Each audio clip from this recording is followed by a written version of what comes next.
पर ट्रिगर्स दे रहा है, क्यूज दे रहा है। बाजार की आज की चाल कैसी हो सकती है, इस पर बात करने के लिए हमारे साथ जी बिजनेस के मैनेजिंग एडिटर अनिल सिंह भी बने हुए हैं। Anil ji, good morning. बहुत ही बड़ी सिचुएशन बनती जा रही है और अब तो भारत पाकिस्तान तो अकेला पड़ता हुआ दिखाई दे रहा है। सब तरह से अटैक हो रहा है। हम अब किस तरह से इस पूरी न्यूज को डाइजेस्ट करेंगे, बाजार कैसे लेगा? देखिए, क्या कुछ बदला है वो समझना ज़रूरी है। पिछले 2 बार जब सर्जिकल स्ट्राइक हुई थी, एक बार स्ट्राइक हुई, दूसरी बार जब बालाकोट की हुई वो भी एक बार स्ट्राइक हुई, और परसों रात को जब हमने एक स्ट्राइक की, तो जब तक एक स्ट्राइक का मामला था तब तक बाजार का रिएक्शन सीमित था। कल से जिस तरह से लड़ाई बढ़ने के जो संकेत आए हैं, और दोनों तरफ से लड़ाई बढ़ने के संकेत आपको आते हुए दिखे हैं, ये एक डेवलपमेंट है। अब हो ये रहा है कि जो पहले जो कार्रवाई सिर्फ 2 दिन, एक दिन की हुई थी, अब वो लड़ाई थोड़ी सी आगे बढ़ती हुई नजर आ रही है, और इस बार दोनों तरफ से एक्शन हो रहा है। पिछले दोनों बार जो हुआ वो एक्शन पाकिस्तान की तरफ से 0 था। जो कुछ हुआ, हमारी आर्म फोर्सेस ने जाकर जो टेररिस्ट कैंप्स थे उनको तबाह किया, आ गए, बात खत्म हो गई। इस बार ये हुआ कि पाकिस्तान की तरफ से भी उकसाने वाली कार्रवाई हो रही है। वो बॉर्डर पर जो जहाँ भी रिहायशी इलाके हैं वहाँ पर वो गोलीबारी कर रहे हैं। फिर उसके बाद कल दोपहर में आपने देखा, शाम को आपने देखा, अलग अलग शहरों में उनकी अटैक करने की कोशिश होती हुई दिख रही है। हमारे मिलिट्री बेस पर अटैक करने की कोशिश कर रहे हैं। वो अलग बात है कि हमारा डिफेंस सिस्टम इतना स्ट्रॉन्ग है कि पाकिस्तान कहीं भी दूर दूर तक नुकसान नहीं पहुँचा पाया। इस बार एक्शन दोनों तरफ से बढ़ता हुआ नजर आ रहा है, और फुल फ्लेज वॉर सिचुएशन। हाँ, मतलब उस तरफ बढ़ ही रहे हैं। एक्चुअली जो सिचुएशन है वो हमने भी उनके कई सारे शहरों पर हमला किया। एयरफोर्स, साथ ही आर्मी तो है ही है, और अब नेवी भी, वॉरशिप भी पहुंच चुके हैं। कराची पोर्ट पर काफ़ी नुकसान हुआ है। तो जब ये तनाव बढ़ता है तो नेचुरली अब आपको मार्केट के लिहाज से देखना है, तो आपको एक से दूसरी सिचुएशन की तरफ जाना है। एक सिचुएशन वो थी जहाँ पर लिमिटेड स्ट्राइक, लिमिटेड लड़ाई, बात खत्म। दूसरी अब सिचुएशन ये है कि जो डेवलपिंग सिचुएशन है कि परसों और कल के बीच में तनाव काफ़ी बड़ा है। अब जैसे जैसे तनाव बढ़ता है, बाजार एक बात का अंदाज़ा लगाना चाहता है। जैसे पहले हम अंदाज़ा क्या लगा रहे थे, कब होगा, कितना होगा, क्या होगा, कैसे होगा। बिल्कुल। अब ये अंदाज़ा लगाने की कोशिश करेगा ये बढ़ेगा तो कितना बढ़ेगा और कब तक चलेगा।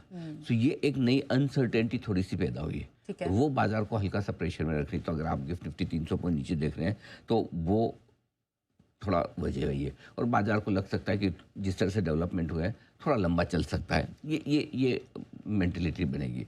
ऐसे में आपको अब फोकस ये करना है कि कितना बढ़ेगा, कितना चलेगा, इसका जवाब किसी के पास नहीं है, राइट। सो ऐसी सिचुएशन में मार्केट के लिहाज से आप डायरेक्शन लेने की सोच रहे हैं तो आपको कुछ सर्टेन लेवल्स पर नज़र रखनी पड़ेगी कि भाई इस लेवल के ऊपर नीचे होने पर मुझे डिसाइड करना है कि क्या सिचुएशन है, क्योंकि बाजार का रिएक्शन बाजार की तरफ से आने दीजिए। क्योंकि इस वक्त 2 कैंप है बाजार में। एक वो लोग हैं जो बाजार को लॉन्ग टर्म के लिहाज से बहुत अच्छा देख रहे हैं कि इंडियन इकोनॉमी लंबे समय बाद में वापस ऐसी सिचुएशन में आई जब हम फिर से बहुत मजबूत हो रहे हैं। अनफॉर्चुनेटली ये गलत वक्त पर टेररिस्ट अटैक हुआ और फिर उसके बाद हमें बदला लेना पड़ा। अगर वो सिचुएशन नहीं होती तो मार्केट की एक अलग ही कहानी होती है। लेकिन चूंकि अब जो है आपको उसे हैंडल करना है। मेरा ये मानना है सिंपल सी चीज़ है, ज़्यादा दिमाग लगाने की ज़रूरत नहीं। क्या होगा, क्यों होगा, कैसे होगा, कब होगा, कितना होगा, सिंपल आप लेवल्स पे फोकस कीजिए। 23,800 ओके, ये है सबसे इंपॉर्टेंट लेवल आज के लिए। अब जब तक इसके आगे का बड़ा लेवल ना दिया जाए, सिंपल 23,800 पे आप फोकस करिए। जिस दिन 23,800 के नीचे, वो आज हो, कल हो, कभी भी हो या ना हो, जब तक इसके नीचे बंद हो तब तक आप इसे एक रनिंग करेक्शन के तौर पर देखें।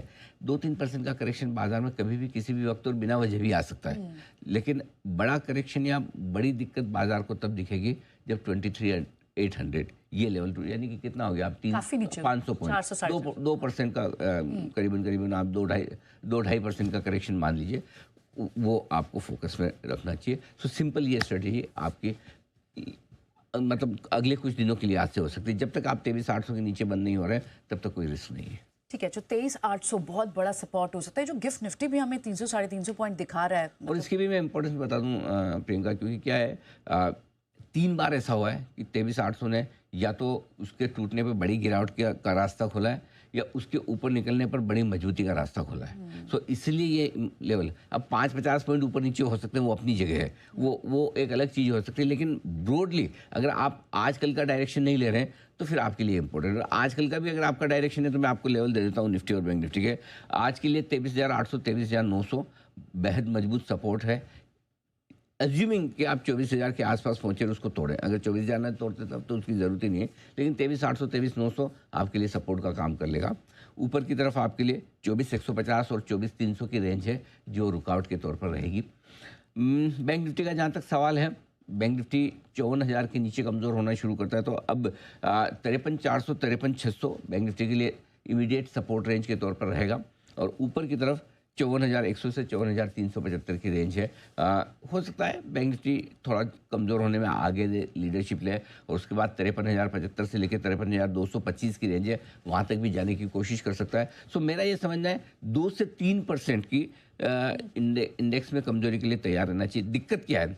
दिक्कत इंडेक्स के बाहर रहेगी, मिड कैप स्मॉल कैप शेयरों में, वहाँ पर गिरावट थोड़ी ज़्यादा होगी, ये मान के चलिए। इसलिए अगर आपके पास mid cap small cap share हैं और अगर आप पिछले महीने भर में खरीदे हैं, थोड़े बहुत भी प्रॉफिट में है, तो वहाँ थोड़ा सा बुक करके आराम से बैठ जाइए, अगर आपको रिस्क नहीं रहेगा। और अगर आपका व्यू 3 महीने के बियॉन्ड, साल 2 साल 3 साल का है, तब तो ये सिचुएशन भी निकल जाएगी, कोई बड़ी बात नहीं। तो यानी अब 2 पार्ट्स में से अनिल जी देखें, जो ट्रेडर्स जो जिन्होंने इमीडिएटली खरीद लिया है और वो जो थोड़ा लंबे समय। ट्रेडर्स का तो सिंपल सी चीज़ है, आपको डिसिप्लिन रखनी है। आपको ये नहीं सोचना कि क्या होगा, क्योंकि आपको पता ही नहीं है और आप पता लगा भी नहीं पाएंगे। ठीक है। आपको क्या पता है कि आपकी पोजीशन कितनी है, आपको क्या पता है कि आप कितना नुकसान झेल सकते हैं, और आपको क्या पता है कि किस लेवल के नीचे जाने पर मेरी हालत खराब हो जाएगी। तो वो हालत खराब होने का इंतजार न करें, उससे पहले आप अपना रिस्क मैनेजमेंट कर लें, जरूरत हो अपनी पोजीशन कम कर लें, सिंपल। ठीक है, तो 23,800 ये एक बड़ा सपोर्ट बाजार के लिए, इस पर जरूर नजर रखना। अगर ये टूटता है तो फिर बात की बात बाद में देखी जाएगी। शुक्रिया अनिल जी सारी स्ट्रैटेजी बताने के लिए। तो क्या